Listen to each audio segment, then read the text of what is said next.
Dougie. Sam. 3 weeks ago, we agreed that it didn't matter if Spurs sacked Thomas Frank because it wouldn't change the relegation picture either way. I guess we were wrong. They couldn't. Could they? You need a different type of player in this part of the league. Yeah. You need the battlers. But not like the Conor Gallagher who can just run around. Not like Paulina's can say he's a battler. You need a bit of cardio, man, isn't it? When you're in the trenches, you need soldiers. Midfielders. And I look at that Spurs team. How many soldiers are there that are ready to get down in the trenches? Because this is not a fight for Europe. Attacking as well. Who's got a spot? Who's got you look at like you said, you got a Bowen or something. Go right. He's going to do something. Even that Manic kid at Wolves. One thing I will say is at the moment, like he said, they've got a bit of spirit. I look at that back four all of a sudden. I've always worried about West Ham's back four all season. Yes, hello everybody and welcome to another episode of The Truth. Back in the host seat this week is me, Sam Tighe, although I haven't literally moved seats. That would be pointless. I've got a bit of a bad back, so I don't want to do that anyway. I've got a bad back. Dougie, you've got a bad laptop. No laptop at the moment. Yes, about an hour and a half ago as we record, a litre and a half of sparkling water exploded in my bag and my laptop is no longer working. It's touch and go whether it will ever recover, much like Spurs' season, but I'm looking forward to this episode. Yes, just before we were recording, Dougie was harassing the hosts of our studio for a bag of rice, a radiator. We're at sort of, final hour. Last gasp attempts. Yeah, it's not looking too good for old Lappy. It's a technological deathbed. Yeah. Who is that? Oh, did you hear that? I heard the that. winner of Fulham versus Sunderland on Sunday. It was indeed. I'll bring our producer in with his official introduction. Wasn't given the big one last week when you were host, but I'm back to form. He is a tyrant who spends his time harassing the residents of a small island in the Irish Isles. He once locked his only daughter in a tower and stole a magic cow. There's an evil eye in the centre of his forehead that shoots beams of petrification. Do not let him spot you. It's our very own version of Bala. It's Jack. Hi, Sam. It's all right for you. You're hidden around the corner so you can't see me, but I'm frowning aggressively. But, I'm sure you are. Yeah, it's just to cover up the evil eye in the middle of my head. So there we go. Absolutely. The only thing stopping me from certain death right now is a monitor. Thank God for that monitor. Right. Jack, you must be riding high. What a win at the weekend in the Truth Derby. Yeah, I mean, look, I was pleased with it. I don't want to rub further salt in Dougie's wounds today, if I'm honest, but doesn't need it. They don't need it. They need no further salt. In so many ways, this is what sums up Fulham, right? Like just lose at home to Everton 2 weeks ago in a game that we just should have absolutely won, and then go to Sunderland, become only the second team to win them, and probably the only team that's going to do the double over the Black Cats this season, which is the most Fulhamish fact of all time. So, yeah, I mean, absolutely delighted. Obviously, good to throw ourselves back into the European race in a weekend where a lot of teams slipped up. Everton, Brentford, Bournemouth dropped points. So back in that conversation, 3 points behind the Bees in 7th. We're in 10th, and I think there's going to be 7th and 8th this season. So it's a scrap. Let's have it. Good grief. Because of the nature and the topic of the podcast, I had been casting my eyes down towards the bottom of the table. I had not realised Fulham were in such a profitable position. Would you look at that? Well, okay, let's talk about that relegation battle then.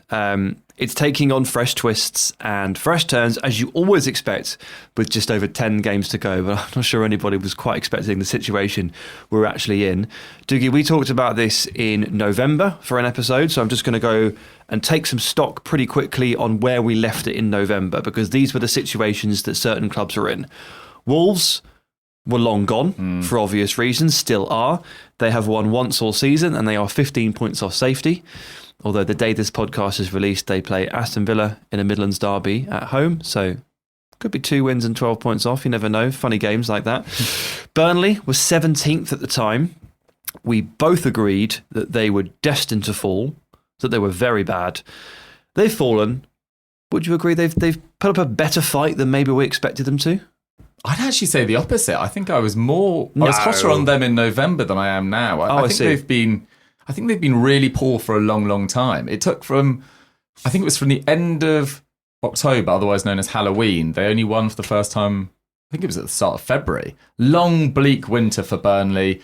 I don't think there's too many individuals that will be in the Premier League next year. I don't think anyone's really shone to that extent. There's normally 2 or 3 from every relegated side that has some speculation about them. I don't get that impression with Burnley. And if Vitor Pereira instigates a change at Forest. Nuno's obviously improved things finally at West Ham. Maybe they'll regret not getting rid of Scott Parker earlier in the campaign as well. Although I do think on individual squad quality, particularly in forward areas, maybe they were always doomed for the drop. It's not the answer I was expecting. They're not that far off the pace, really, in terms of points. I agree that they've never really looked that good. But I guess where I'd set my sights for them was looking at kind of like the Southampton range of like, are they going to beat Derby's record and a bit more? Like, that's how bad I thought they were at the start of the season, which has been proven wrong. They've got in those terms, the points have been pretty plentiful. So there you go. Anyway, they're still down there, and we don't expect them to claw themselves out of it. West Ham, extreme set piece issues and no strikers to speak of were haunting them. We will come to those issues a little bit later on, but it looks a bit like they might have solved both, and it's given them some hope. So that's good.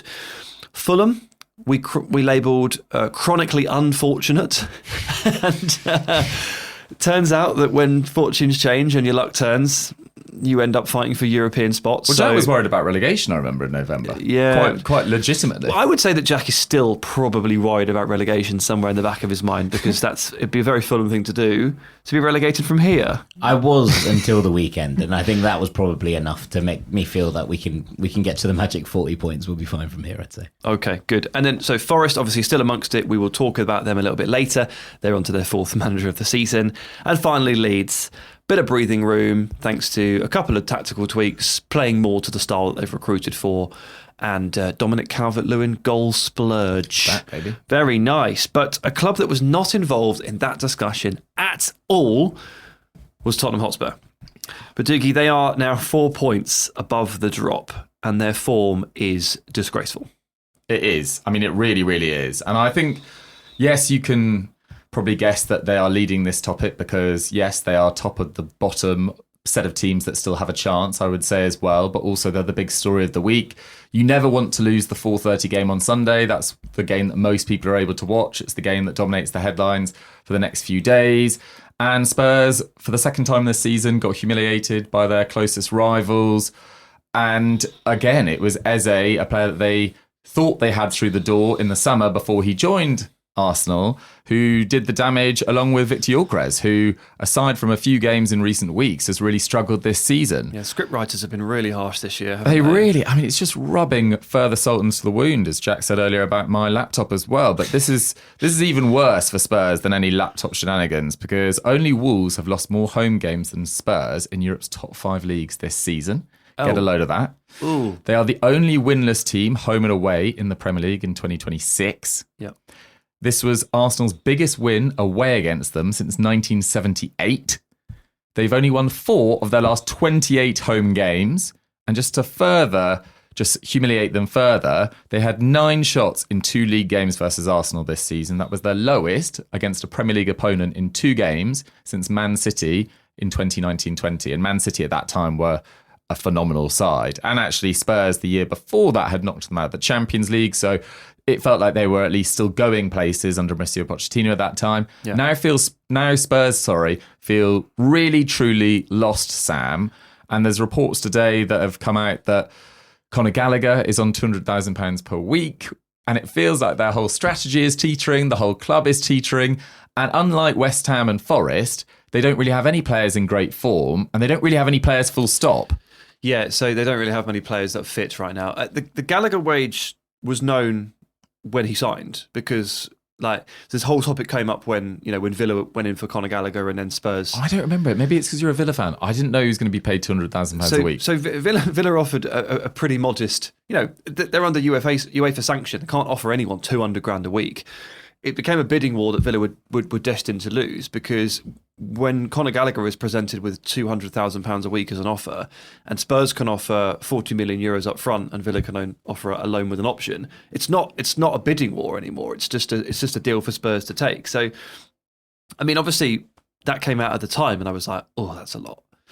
But ironically, we're talking about Conor Gallagher earning a huge wage here on a day where there's also been a report that Spurs are looking to rip up the wage structure if they survive and really go out and spend.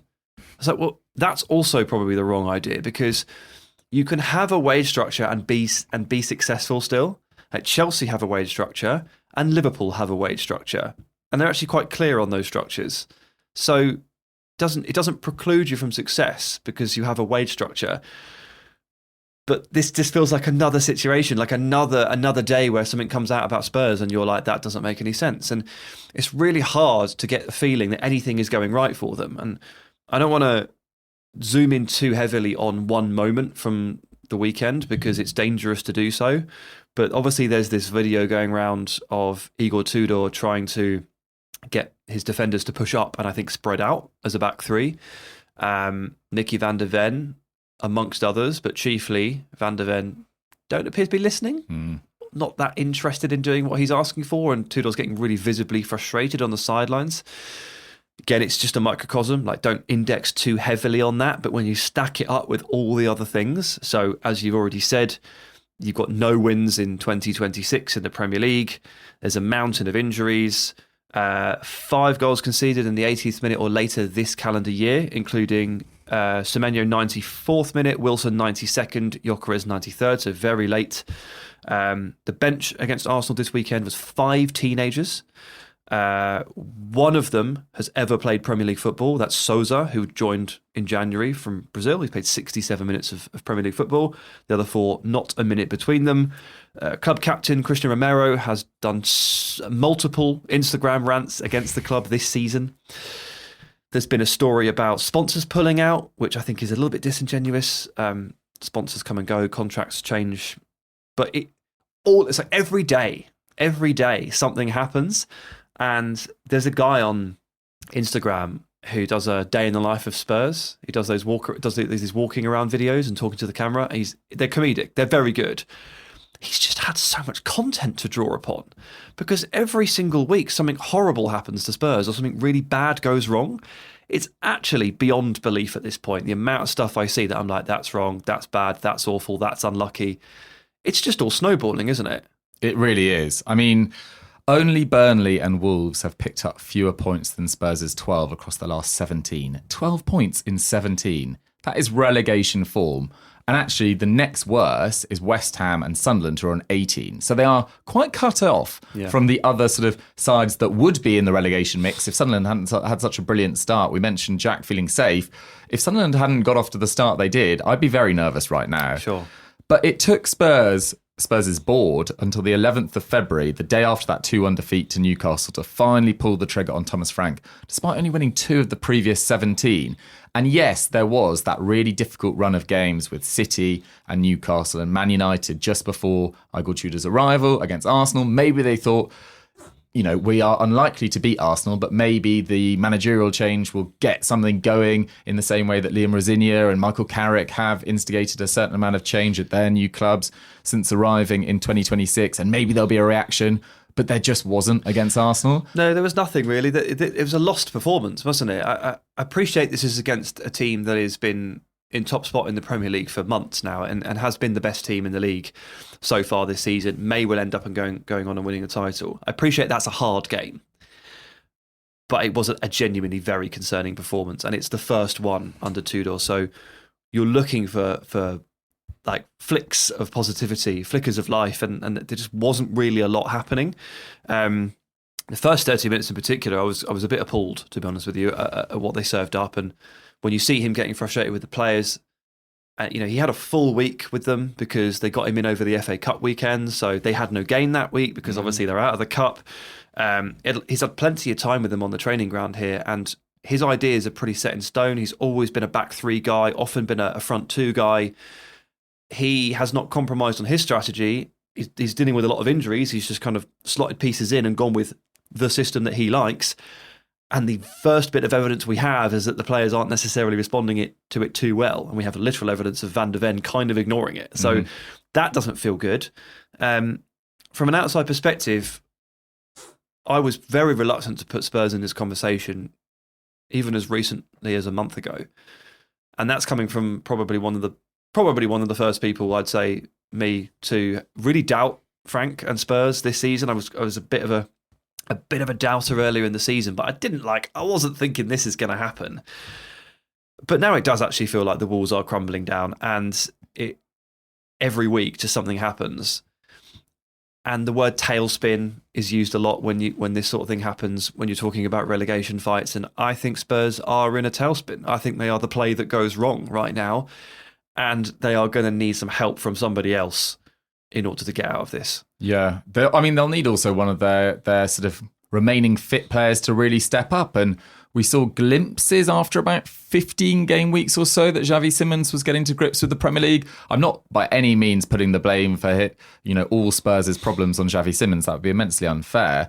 But with Maddison, with Kulusevski out, with Solanke having missed so much of the campaign, Odebear's now out to November. He looked better than Tell in the first half of this season as well. Definitely, yeah. There's barely anyone available now. Kudus is still out till April. These are long-term injury issues. So it does feel like it's kind of Xavi Simons who's really got to carry this side. And for a player that's so young, who does have a lot of Bundesliga experience and some experience in major tournaments with the Dutch national team, it's still a big ask in your first Premier League season to rescue a side that have been underperforming for a long time now. They nearly went down last year. They only didn't because there was so little competition amongst the three promoted sides who went down kind of with a bit of a whimper. And Spurs didn't nearly go down last season. I mean, they may have been in the mix. There's been a cycle of losing and accepting losing in the Premier League for a long time now. Yes. They've nearly lost for 2 years straight. Yeah, basically they did that first 10 games under Ange where they were unbelievable and Jamie O'Hara said they might win the league. And since that moment, the O'Hara curse. Since that moment, they have been in sort of 17th placed form for a very, very long time. They did put their eggs in the Europa League basket. They did. And I think they wouldn't have done that had there not been such a comfortable cushion at the bottom of the league. So the thing is, you can talk about Spurs in terms of finishing 17th last year, and that's fine. And I do think that even if they had not had that cushion, they probably wouldn't have finished any higher than 15th, if we're being honest. So you're talking about a team that was maybe not in the mix last year, but was in the bottom half of the table, was in a losing record, and I think they would have done so whatever happened. And now you're talking about it again. If we were talking about any other team under these circumstances, we're talking about West Ham, right? And obviously the positions in the table are slightly different. But one of the reasons that I think it's difficult to trust West Ham is because they were in this position last year, right? And when you start to see teams being in that position, you know, when Everton was circling the drain, look, they've managed to drag themselves out of it. We'd put Everton in the conversation every year because of what we'd seen beforehand. We're now getting to a point where I think with Spurs, it's difficult not to put them in the conversation because of the length of time we've been having this chat, right? And this debate. It's just a team, a club name that you just have never associated with this conversation. You're right, Jack. It's very easy to associate certain names with this, and if they performed as Spurs did for 2 years, you'd have no hesitation. If this was Brentford, if this was Fulham, you'd be like, they're in the relegation mix, 100%. They could go down. It's just like there's a huge mental hurdle to overcome when saying these things about Tottenham, because it's Tottenham. Because they're in the Champions League, because they have a 60,000 seat stadium, because they have players that if they were to go down, like Atletico Madrid would try and buy Christian Romero, and someone in the Premier League's top 5 would try to buy Mickey van der Ven. Maddison, these are not Championship players. Of course not. I mean, some of these guys have been injured all season, and that's part of the problem. But it just feels so strange. So strange. But they're not alone in this mix, and they're not currently in the bottom 3. West Ham are. Let's go to West Ham. Okay. So I teased earlier that they had fixed or approached fixing 2 of the biggest problems that they had. 1 was they have no strikers. 2 was they are terrible defending set pieces, which of course in this iteration of the Premier League, as we've discussed recently, is a very, very big problem. They've done some good work here since mid-November to try and fix this. So obviously they've bought 2 strikers in January. Castellanos and Pablo.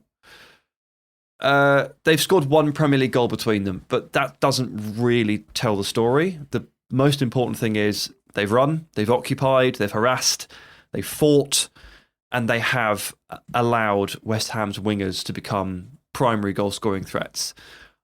I think we all thought it was going to be Jared Bowen, who started singing.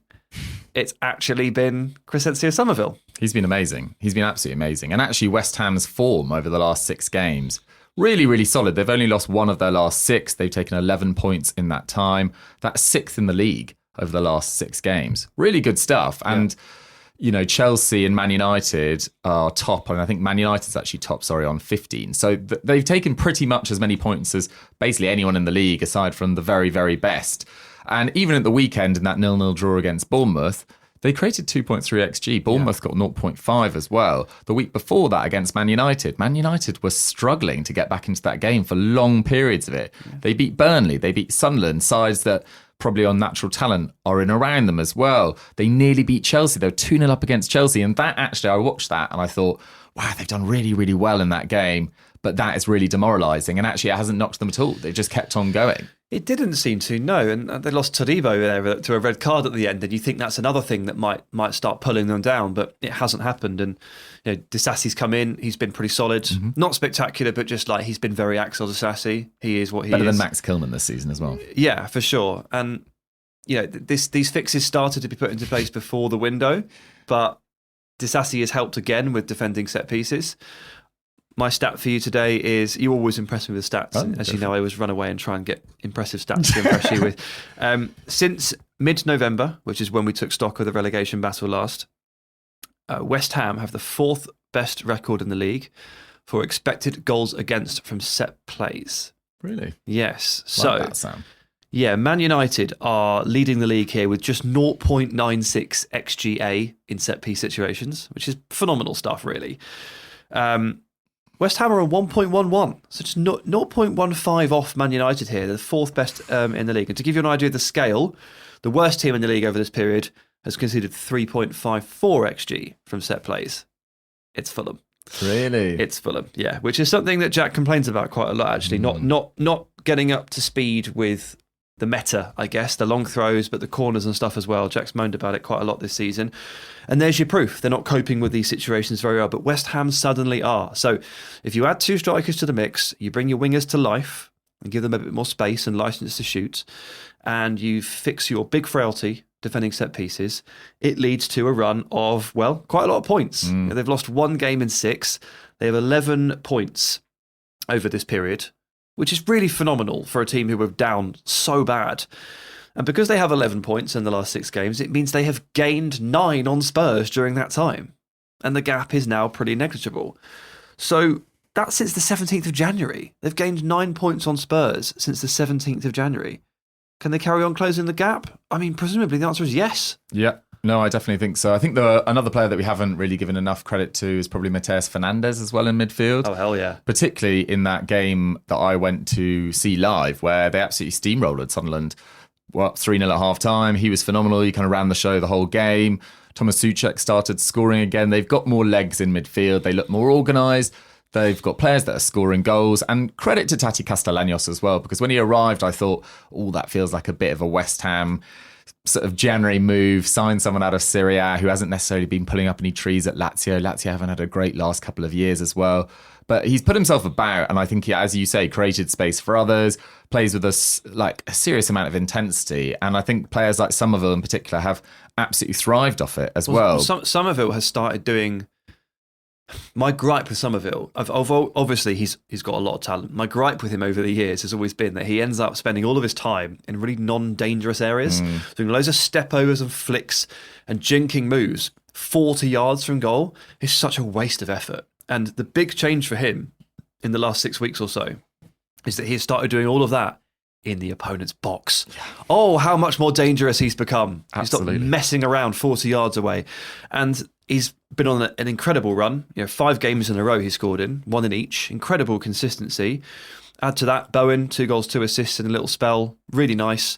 Castellanos has worked super hard, as he always does. And I've seen him attempt 2 overhead kicks, which I think is actually... below the running. I had him on 4 by now. Expected overhead kicks was around 4 by this point. I think he's only tried 2. So he's playing within himself. There's more to come. He was never going to score loads of goals, but he was going to occupy and run, and he is aggressive, and he will get booked too much and all that stuff, but he makes space for others. So it does work, even if they have overpaid, but it's needs must in January. So things are looking quite good for West Ham. Are they looking as good for Forest, the other team in this mix? Well, just finally on West Ham as well, they've got a really difficult run of games coming up. They play Villa, Liverpool and Man City in their next 4. But after that, they've got a really smooth run to the end of the season. So their run-in goes Wolves, Palace, Everton, Brentford. That's a pretty nice 4 games to have in a row. Then Arsenal, Newcastle, and then Leeds on the final day as well. So by which stage Leeds might be safe. So it does feel like they've got fixtures in order to secure safety for this year. Forest is a bit like Spurs, a very live situation in that they have another manager through the door. Hello. And he's brand new in Vitor Pereira. But massive credit. I watched the highlights. I didn't actually watch it live of their game against Fenerbahce. To go to Fenerbahce and win 3-0 and play as well as that with your key cogs delivering as well, like Morgan Gibbs-White's best performance of the season for me after quite a disappointing campaign for a guy who felt like he was not that far away from a World Cup spot this time last year. Now, I don't think he's anywhere close to it, but massive, massive credit. And then I don't think Forest, on the basis of this season, deserve to stay up for their sort of off-pitch decision-making. Shenanigans. Yeah. The transfer window was a disaster. Nuno falling out with Edu was a disaster. The hiring of Ange from Nuno makes absolutely no sense. Should they have got Dyche in at that stage? Timing of the timing of the Ange hire, yeah. Even the Dyche move, like... I didn't think Dyche was nearly as bad as people made out, but still, the mood... He's not been a very cheery guy for a while, Sean Dyche. I feel like 18 months or so has maybe he never was, but maybe it's just really got him down in the last few months of his Everton tenure and then at Forest too. But I thought they were very, very impressive in the highlights that I saw against Liverpool at the weekend. They were so unfortunate to They were lose. great against Liverpool. It's a bit of a tragedy they didn't get anything from that game. Liverpool were terrible and Forest were excellent, but Forest lost. And Jamie Carragher sat there and called it one of the biggest robberies of the season. And I don't disagree with him. Problem is that when you're down there and you've got that relegation doom stink on you, you can very much outplay Liverpool and somehow lose in like the 97th minute. Like that's a classic relegation move. Seen it so many times before. So in my head, I'm trying to weigh up like go to Fenerbahce, win 3-0, phenomenal achievement. Play Liverpool off the park. Very, very good. Still lost. It's the results that matter at the end of the day. It's the points. But how much stock do I take from the performance versus that doom stink that I can see? And it's for me to weigh up. And when I try to make these predictions and try to figure it out, how encouraged can you be? How much time is there left? Can you convert those performances into results? It's very, very difficult. But Vitor Pereira is a wild card because he's another new manager. So it's another injection of life. And ultimately, he's managed 2 games and they played brilliantly in both. Is that enough to give you the hope that you need?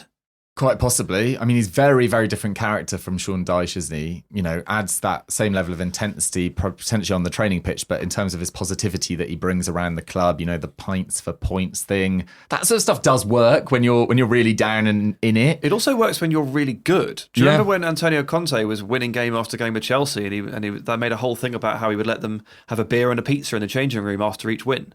It's like Diego Costa doesn't need like a pizza and a beer for motivation to win, but it helps. And he does have previous as well. You know, this is a guy that went unbeaten through his first 3 games at Wolves, winning 2. They then lost 4 in a row, which you can't really afford to do with Forest in their position, with West Ham's form as well. But they then won 8 of their next 13 and eventually finished 16th. Although I would say that season, Cunha did end up scoring 17 league goals and Strand Larsen 14. This is only last year, of course.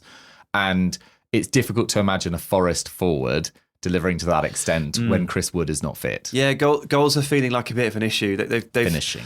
I mean, they've tried pretty much every angle possible. They've signed a lot of strikers, a hell of a lot of wingers and attacking midfielders. Too many wingers. Yes, obviously, too many, just too many. But none are firing to the extent they probably would like. I like Igor Jesus. I think he's a handy forward. Again, he puts himself about, makes good runs. He's not super clinical, but I think he is good enough. I'm not sure Lorenzo Luca's going to do too much. But if Igor Jesus can fire just 3 or 4 more, or whatever it might be, Elliot Anderson, Morgan Gibbs-White, Callum Hudson-Odoi, they have real quality running through this team if they're playing well. And Anderson's playing really well still. Gibbs-White is playing really well. Hudson-Odoi was very wasteful against Liverpool. If he can figure it out, or one of the other 75 wingers can find their shooting boots, they might hop-step their way out of trouble really quickly here. Yeah. I do think that if you sign, I think it was 13 players in the summer, and I think 9 of them have played under 700 minutes. 3 have already left the club. And you have 4 managers in a season. No one's going to be like, oh, what happened with Forest that year in 10 years' time? Everyone will remember what happened with Forest. They went through 4 managers and signed 13 players and none of them worked. So on that basis, I don't mind if they go down. Yeah. I do think that they have deserved to on their decision-making for this season. Do I want them to go down? I don't really have a dog in the fight. I don't really care who goes down necessarily. But I look at the individual player quality that they have and the fitness of their squad compared to Spurs, and it does really worry me. And then I also factor in that Forest, there's a risk in saying this because Fenerbahce could come back, but it looks unlikely. Forest are all but through in the next round of the Europa League. Spurs have Champions League football coming in March. West Ham don't have any of that. With momentum in their side, with some of the key attacking players in form in a different way to Forest and Spurs, I actually think I have West Ham as favourites of the 3 of them to stay up. Just on that point, in terms of deserving to go, etc., I think you can probably make a case for all 3 of them. I think you can make a case for the ownership at West Ham, which is obviously under huge protest from the fan base, deserving their karma for basically running the club into the ground over the last couple of years. I think you can make the case for Nottingham Forest as you did, with the idea that they just feel like they're throwing stuff at a wall, and it's been very useful for a while, but when it goes wrong, it goes pretty desperately wrong. And I think you can make an argument that Tottenham have absolutely wrecked it at the top of the club as well. Yeah. And there was so much joy about Daniel Levy leaving, and look, that's fine. Spurs fans are totally entitled to that. I'm not trying to take away from that. But it hasn't got better. And, we have these conversations about Vinay wanting to keep Thomas Frank and Johan Lange basically being his man in the corner, and the family being like, no, we want him gone. It taking them too long to do anything, putting them in this position where they had to bring in an interim, but none of the interims that you'd think would maybe can reconnect the club and fans, which has been a massive issue all season, is going to do that. So they bring in Ugo Tudor on the advice of Paratici, who's left the club to go to Fiorentina. It's all a complete mess. Yeah. And so I think you can make the argument, whoever goes down here of these 3, and we assume it's probably going to be one of these 3 at this point, that if you can make the argument that actually they brought it upon themselves, no matter who goes down, I think. Yeah, and also years in the making, not just this season, for at least 2 of these 3, but possibly more. But Forest, have jumped up and down the table quite significantly. This time last year, they're thinking about Champions League. This time last year, it was Champions League. This time, the year before that, they got a points deduction. Yeah. And they were in 17th. So it's been a wild ride. And at no point does Nottingham Forest feel like a club that has been cohesively or hugely well run. I think 4 managers in the season is enough evidence to say that, even if they have had some success so far. Don't put that online, by the way. The Forest diehards will come for you. Yeah, I mean, it is what it is. Marinakis' henchman. Yes, is that the same people, yeah? Yeah, it feels like it. For sure. Also, Forest fans are entitled to be defensive of Marinakis. He has taken them out of the mire and all of those, where the club was nearly run to the ground. You can definitely be defensive, but I think sometimes you can also that's fine. He's a bit nuts. Forest fans, will defend him, and that's totally fine. It also doesn't mean that what he's done this season is right, and they're allowed to defend him even if they get relegated, right? But also you can say that maybe if the season hadn't played out in the way that he has made it play out, that things might have been different. So both of those things could be true at once. Agreed. So a lot of neutrals criticise Forest for the turnover of managers, but ultimately Forest fans point to success. Mm-hmm. They went from the relegation set of the Championship into the Premier League, and they did it by firing managers. So they'll say it works. You might not like it, but it works. And we'll say, well, yeah. Well, if you jump from 17th to 7th to 17th, something's working. I actually don't. I think a lot of clubs follow a very similar managerial model. I don't think anyone follows a similar recruitment model in the Premier League to the same extent that Forest do. Probably not, no. Probably not. Okay, one final thing to throw into the mix here is a question before we come to our predictions. And Jack, I'll ask you for your predictions too, so fair warning. But before we get there, all 3 of these teams are still involved in a cup of some description. So for Forest, it's the Europa. For Tottenham, it's the Champions League. For West Ham, it is the FA Cup. Is being involved in a cup good or bad? Or is it not a simple yes or no answer? Is it entirely contextual? I mean, judging by Spurs last season, going deep in the Europa League didn't help them at all in the Premier League. But then, as we just discussed, they did fully reprioritise. They did, exactly. But they can't do that this year. No. I think it's too tight. They will go down. And the sides below them are significantly better. So they can't do that. I would say the Champions League is a big burden for Spurs right now. I also think it probably, if they hadn't been doing so well in the Champions League, they would have got rid of Thomas Frank earlier, which probably would have given them a better chance of survival. I'm not saying it would have necessarily guaranteed it, given their injuries. I'm almost certain that Frank lasted 2 months longer than he should because of the Champions League. So in that sense, it has been a problem.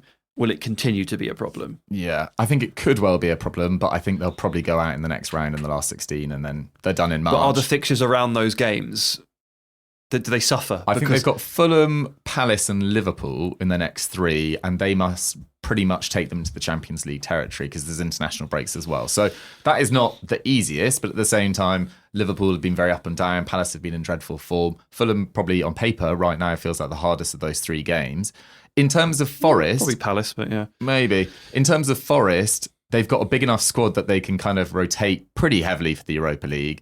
And then West Ham, I think, will... it's just not the year for West Ham to win the FA Cup. I just think their fans will just be like, it's not a problem. We won a trophy relatively recently. We just want to stay up. Yeah. So from West Ham's perspective there, and I guess it also works for Forest, it's more games, so it's more load on the squad. But it's generating positive feeling, and Spurs can't find positivity from anywhere right now. Like any angle they search, anywhere they look, any possible game they play ends badly. But even when they did have positivity in the Champions League, they finished, was it 4th in the end? They beat sides like Dortmund, they beat Eintracht Frankfurt, etc. They did a fairly solid display against PSG, if you can do that whilst conceding 5 goals. But they played all right in that game.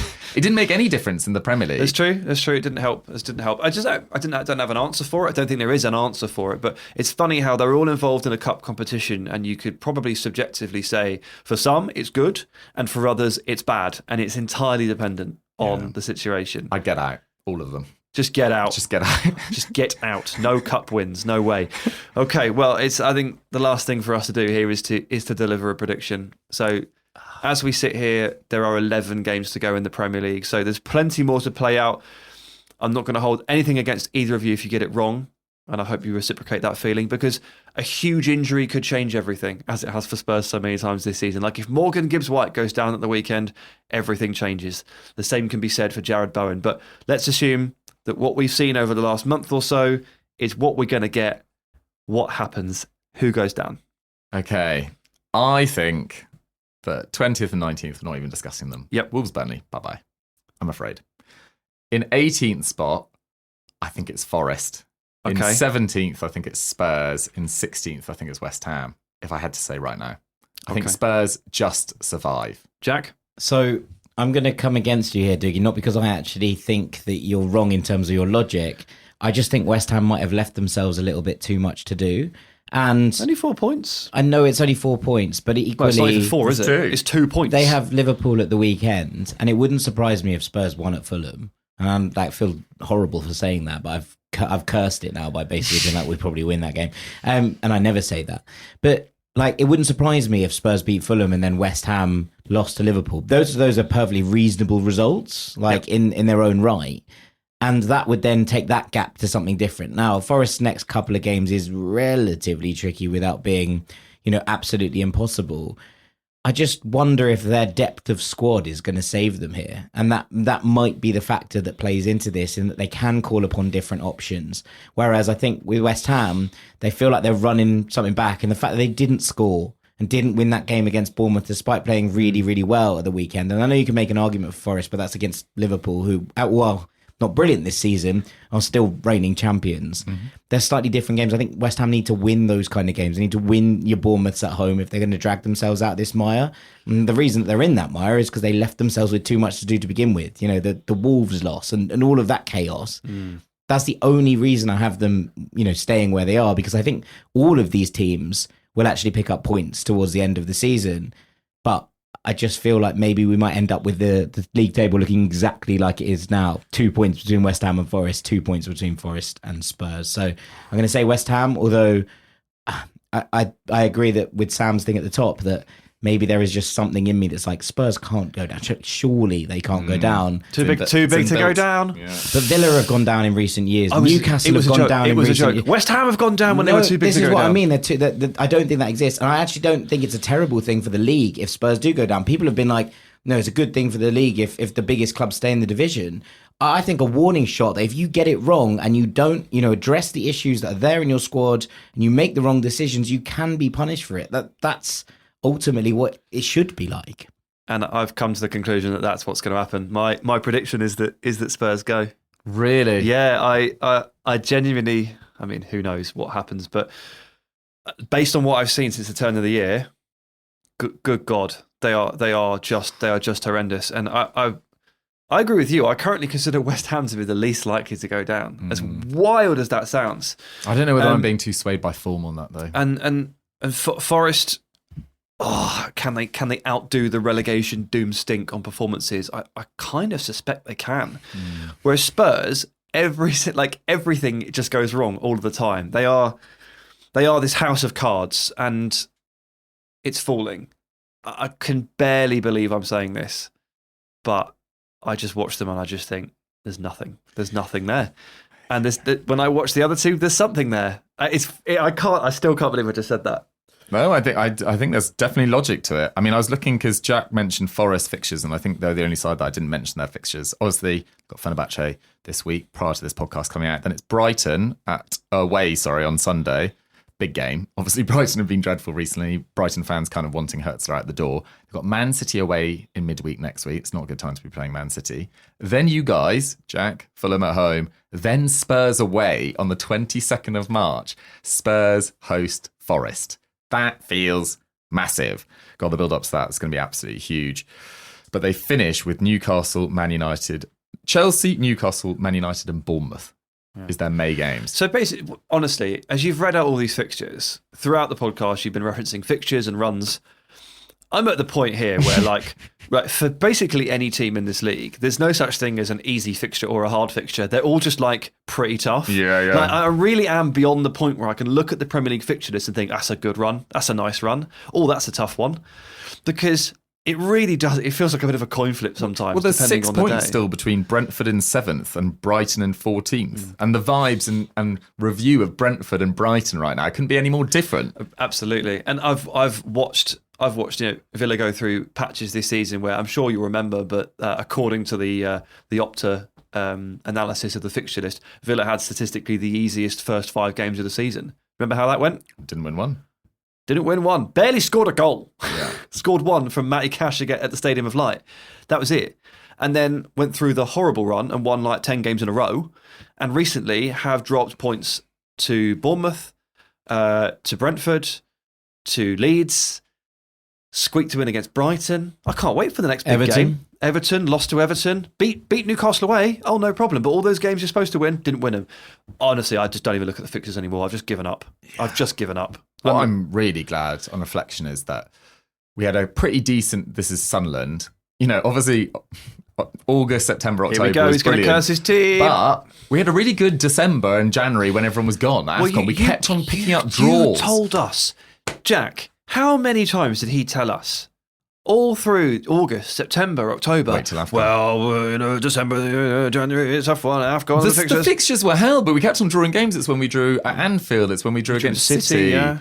I think that's when it was around the same time we beat Newcastle. You drew with Arsenal, we then lost against Fulham. We drew against Brighton away, which felt tougher at the time. But honestly, I would be really, really panicking if I was a Sunderland fan if we hadn't have had that sort of unbelievable start. So it just shows that if you don't get your proverbial, Ducks in a row? Ducks in a row is a better way of saying it.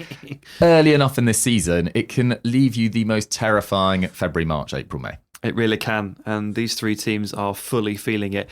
The other ones that we haven't really mentioned too much, only briefly at the top, teams like Leeds, they sorted themselves out in time.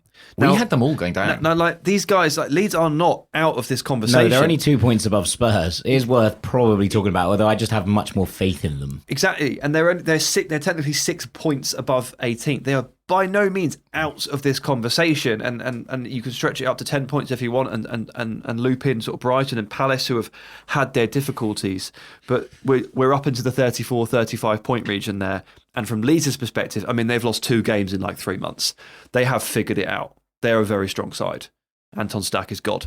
So they're gonna that's why the feeling around that team is so different. Whereas for these 3, it's been horrendous. Plus, also just one win for any of those sides: Newcastle, Sunderland, Palace, Brighton, and it feels like a pretty big tally to overturn. Absolutely. Even Leeds, if they get a win in the next couple of games. We have naturally split between the 3 of us on who is going down. 1 for each, which is lovely. And I didn't do the Spurs one at the end by design. I didn't want to even it out. That's the conclusion I drew. I'm still shaking. You're shaking. Goodness me. Internally. Yeah. My laptop's still drying. Absolutely. Still annoyed about that for sure. Well, that was quite sobering. Yeah. Quite sobering indeed. But a good chat, and we'll see how it goes. A couple of big months up ahead. Absolutely massive. Dougie, thanks for joining me. Thank you very much, Sam. Jack, thank you. Always a pleasure, Samuel. And thanks to you, dear listener. We'll see you same time next week.